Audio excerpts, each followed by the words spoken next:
Okay, Ed, we've got one about smokers. We've got smoker discrimination. Listen up. Here's a really interesting one. It says, "Hey Ed, did you write an article on LinkedIn concerning recruiting bias on smokers? I read that and recall working in a financial services industry where I came across a lot of recruiting bias on quote unquote smelling like smoke when someone came in to meet with you. What do you think about this?"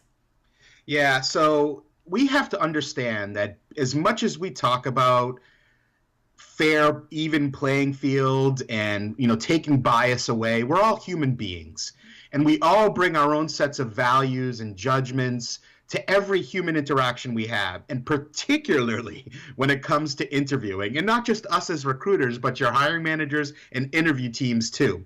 So bias is something that I'm very passionate about. And the way I think you can not defeat it, but understand it and tame bias, because again, we're all human, we all have it, is to really understand what biases you might have.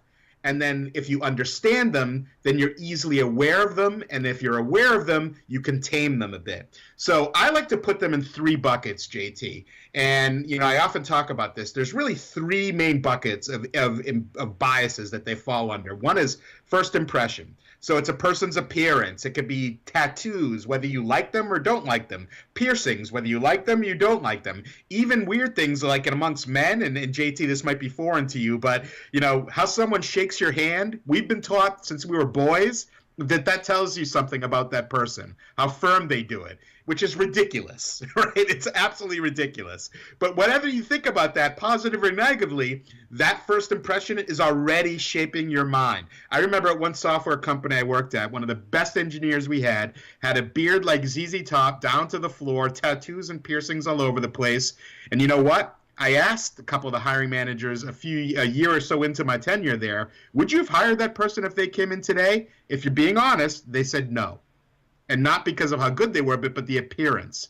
So again, being honest and open about it makes them understand that maybe that's not the right way to think, and I've got to put my aside. Next is what I like to call the halo bias. And really, it's they say something or there's something about them that you really like. Well, they went to the same school as me. Amazing. Or person was referred by someone that we think is really, really great, so they must be great. Already you're being tainted by your bias, even if it's a positive one.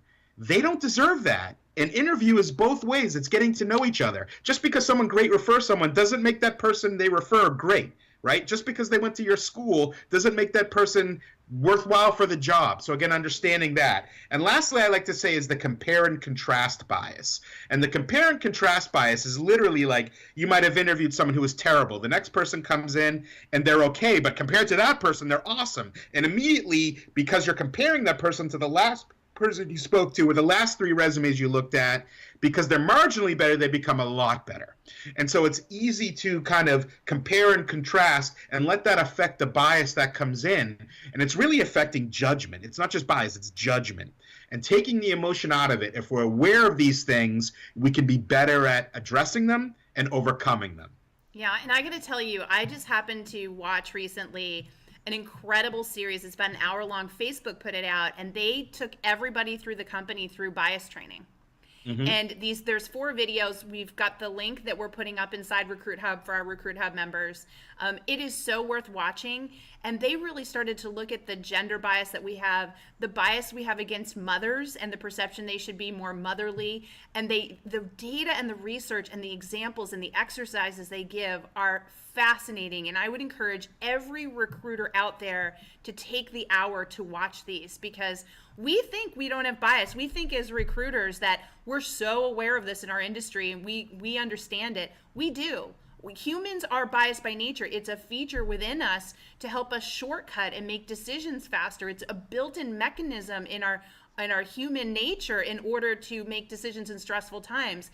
Unfortunately, it trickles into things like hiring, and we need to better address it. We need to do bias disruptors, which is what they talk about in this as well. So I would tell people check this out, but like you were saying, the big thing here is to understand that you have bias, and the only way you're going to minimize them is to spend some time recognizing what they are. So I hope everybody listening to this really pays attention to that, because you're missing out on great candidates because you're mistakenly utilizing that bias.